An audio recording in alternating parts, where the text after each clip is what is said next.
여러분, 솔직히 우리 다들 이런 경험 있잖아요. 매일 밤 지친 몸을 이끌고 침대에 누워서 오늘도 아이랑 또 한바탕 했네 하며 깊은 한숨과 죄책감을 느껴본 적 말이죠. 반항하는 자녀를 키운다는 건 정말이지 끝이 안 보이는 피로와 감정 소모의 연속입니다. 자, 그래서 오늘은 이 문제의 핵심으로 바로 들어가 보려고 합니다. 오늘 준비한 이 해설 자료는 수백 년이나 된 아주 심오하고 놀라운 패러다임의 전환에 대해 다루고 있는데요. 여기서 가장 흥미로운 포인트가 뭔지 아시나요? 바로 그 변화의 시작점이 우리 아이들이 아니라 부모인 우리 자신이라는 겁니다.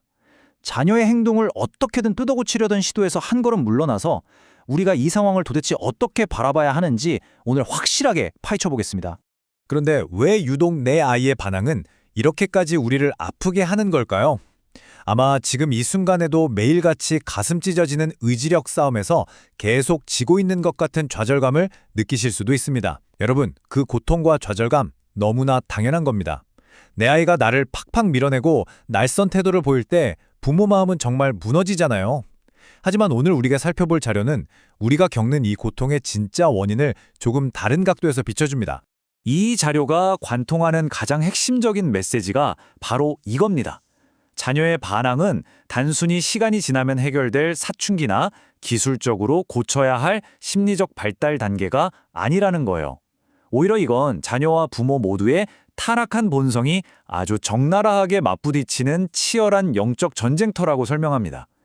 아이의 행동 교정에만 쏠려있던 우리의 시선을 훨씬 더 깊고 근본적인 차원으로 확 끌어내리는 거죠. 자, 그럼 첫 번째 섹션, 반항에 대한 새로운 시각부터 본격적으로 들여다보겠습니다.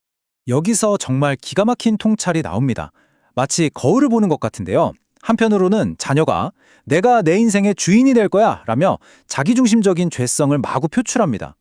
그런데 다른 한편으로는 그 모습에 폭발하며 분노하는 부모의 내면에도 내 자녀를 내 마음대로 완벽하게 통제하고 싶다는 타락한 본성, 즉 통제에 대한 우상화가 떡하니 자리 잡고 있다는 겁니다. 아이의 거친 태도만큼이나 부모의 분노 역시 우리 내면의 깊은 민낯을 그대로 보여주고 있는 셈이죠. 이게 바로 문제의 본질을 인사이드 아웃으로 뒤집어보는 첫 단추입니다. 그래서 이 자료는 우리에게 아주 솔직한 질문을 던집니다. 스스로에게 한번 물어보세요.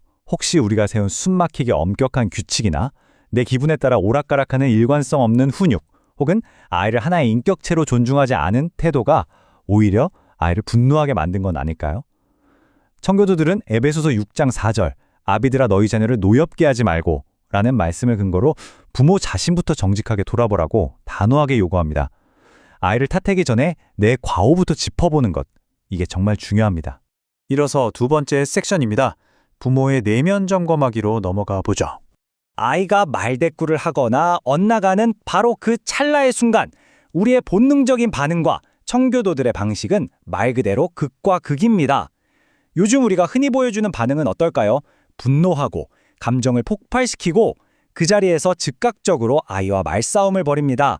완전 불에 기름을 붓는 격이죠. 반면에 자료에서 말하는 청교도적 방식은 놀라울 정도로 다릅니다. 감정이 격해지는 순간 그들은 오히려 침묵하고 기도 속으로 숨어버립니다. 즉각적으로 쏘아붙이는 대신 하나님 앞에서 평정을 유지하면서 자기 자신을 먼저 살피는 거죠. 그 이유가 잠언에 나오는 이 엄청난 문장에 담겨 있습니다. 혀를 다스리는 자가 성을 빼앗는 자보다 낫다. 청교도들은 바로 이 말씀을 가정교육의 절대적인 제1원칙으로 삼았습니다. 피가 거꾸로 솟는 순간에 화를 꾹 참고 내 혀를 통제하는 것, 그게 진짜 승리라고 믿었던 겁니다. 감정적인 폭발을 자제하는 바로 그 지점부터 진짜 훈육이 시작된다는 뜻입니다. 감정이 좀 추슬러졌다면 이제 세 번째 섹션, 공의와 사랑의 균형에 대해 이야기해 보겠습니다. 부모 내면의 폭풍이 가라앉고 나면 이제 실제로 어떻게 훈육할 것인가의 문제로 넘어옵니다. 훈육이라는 건 사실 공의와 사랑 사이의 아주 섬세한 줄타기 같아요. 한편으로 공의는 가정의 규칙을 어겼을 때 확고하게 선을 긋고 잘못된 행동을 절대 무조건적으로 수용해주지 않는 겁니다. 반면 사랑은 훈육 중에도 네가 얼마나 소중한지 변함없는 가치를 확인시켜주고 징계가 끝난 뒤에는 반드시 따뜻하게 안아주고 회복하는 시간을 갖는 거죠. 이 균형이 무너지면 어떻게 될까요? 사랑 없는 공의는 그냥 부모의 화풀이일 뿐이고 공의 없는 사랑은 아이를 망치는 방종이 될 뿐이라고 이 자료는 경고합니다. 다음은 네 번째 섹션입니다. 삶으로 증명되는 권위. 아이의 반항으로 이미 산산조각 난 것 같은 부모의 권위, 대체 어떻게 다시 세울 수 있을까요? 이 두 가지 단계를 꼭 기억하셔야 합니다. 아이들은 부모의 말이 아니라 삶을 보고 배웁니다.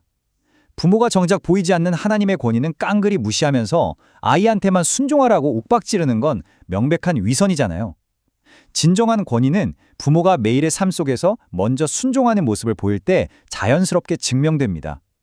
그리고 또 하나, 내가 틀렸을 때 자녀에게 진심으로 고개 숙여 사과하는 엄청난 용기가 필요합니다. 혹시 아이한테 사과하면 부모 체면이 구겨지거나 권위가 떨어질까 봐 걱정되시나요? 아니요. 사실은 그 정반대입니다. 부모가 아이 앞에서 자신을 낮추고 사과하는 그 순간 권위가 추락하는 게 아니라 너나 나나 우리 모두는 하나님의 은혜가 필요한 죄인이야 라는 가장 강력한 복음의 진리를 가르치게 됩니다. 진짜 살아있는 교육이죠. 부모의 진정성 있는 겸손함이 오히려 잃어버린 권위를 완벽하게 회복시켜줍니다. 자, 이제 대망의 마지막 5번째 섹션입니다. 하나님께 온전히 맡기기. 지칠 대로 지친 우리 부모님들의 숨통을 틔워줄 진정한 통제권자가 누구인지 알려주는 클라이맥스입니다. 우리 모두가 아는 위대한 학자 어거스틴의 타임라인을 한번 볼까요? 그는 무려 수년 동안 깊은 방종과 엄청난 반항의 세월을 보냈습니다. 그의 어머니 모니카는 아이의 행동을 즉각적으로 뜯어고치지 못했어요. 대신 그녀가 한 일은 수십 년 동안 눈물로 씨를 뿌리며 끊임없이 기도한 것뿐이었습니다. 그리고 마침내 부모의 얄팍한 양육 기술이 아니라 성령님의 역사가 어거스틴의 마음을 완전히 뒤집어 놓은 은혜의 순간이 찾아옵니다. 자녀의 진짜 마음의 변화는 부모가 단번에 해결할 수 있는 게 아니라 기나긴 신뢰와 인내의 과정이라는 걸 너무나 묵직하게 보여줍니다. 그래서 궁극적으로 부모인 우리에게 필요한 건 온전히 맡기는 자세입니다. 잔소리로 대표되는 부모의 입술이 아니라 눈물로 엎드리는 무릎에서 자녀를 향한 진짜 교육이 시작된다는 거죠. 우리의 역할은 그저 씨를 뿌리고 물을 주는 것까지입니다. 자녀의 마음을 근본적으로 변화시키는 분은 하나님이라는 걸 신뢰해야 해요. 불안감에 휩싸여 쏟아내는 잔소리와 조급함, 이제는 훌훌 내려놓고 그 빈자리를 깊은 기도와 굳건한 신뢰로 채워야 할 때입니다. 이제 오늘 해설 자료의 가장 핵심적인 결론을 맺어보겠습니다.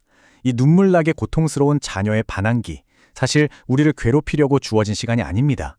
오히려 부모가 내 아이를 내 마음대로 쥐고 흔들려 했던 그 우상화를 멈추고 내 삶과 자녀의 인생에 대한 모든 통제권을 하나님께 고스란히 넘겨드리도록 하는 일종의 훈련의 장이라는 겁니다.